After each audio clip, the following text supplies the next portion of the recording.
D'où vous sort le concept? En fait, déjà l'intelligence artificielle, c'est quelque chose d'actuel. Hein. Il faut pouvoir savoir anticiper sur un certain nombre de choses. Mais c'est aussi un outil qui répond à un besoin que j'ai constaté au niveau des apprenants, mais aussi à mon niveau en tant que formateur. Avec le temps, j'ai réalisé que il y a plusieurs personnes conformées qui avaient aussi différents types de motivations. Pendant qu'on a un groupe de personnes qui n'ont pas forcément du temps pour faire les exercices et tout, il y a un autre groupe de personnes qui ont beaucoup de temps, qui veulent recevoir à chaque fois des exercices de writing, de listening, un peu de tout. Mais moi, à mon niveau, parfois, je n'étais pas très constant dans ça. Voilà, parce qu'on peut le faire une fois, deux fois, mais au quotidien, au fait, le volume de support qu'il faut pour s'exercer autant d'heures qu'on le souhaite, surtout quand on a des personnes qui sont par exemple en congé, qui ont un mois, 2 mois, 3 mois de congé, qui n'ont rien d'autre à faire et tout.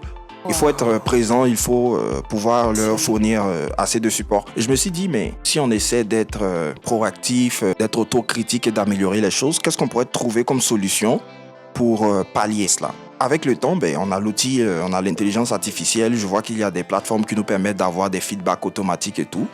Je me dis, mais et si on permettait aux apprenants d'être en contact avec la langue et d'avoir suffisamment d'exercices pour pratiquer en dehors des heures de cours? Et si je mettais un système en place qui allait leur permettre au fait d'avoir leur support indépendamment de ma disponibilité?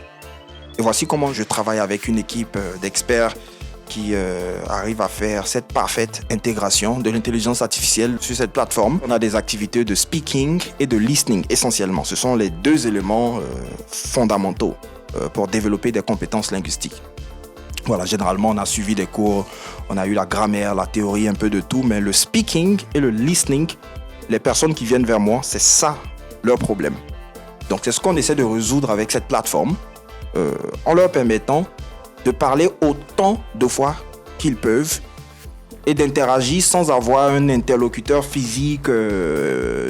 Peut-être dans certaines circonstances, on va dire que le fait de parler avec une autre personne pourrait te rendre timide ou tu peux avoir peur, etc.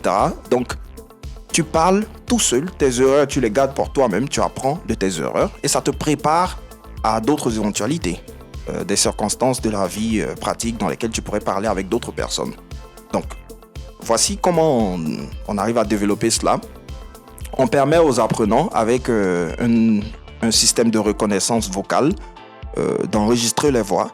Donc, lorsqu'ils enregistrent leur voix, ils peuvent parler naturellement, sans forcément un accent british ou américain, même si c'est ce qu'on suggère généralement. Ils parlent tout naturellement en tant que débutants. Ils font les fautes et tout, il n'y a pas de souci. Et l'outil va corriger à chaque fois leurs fautes.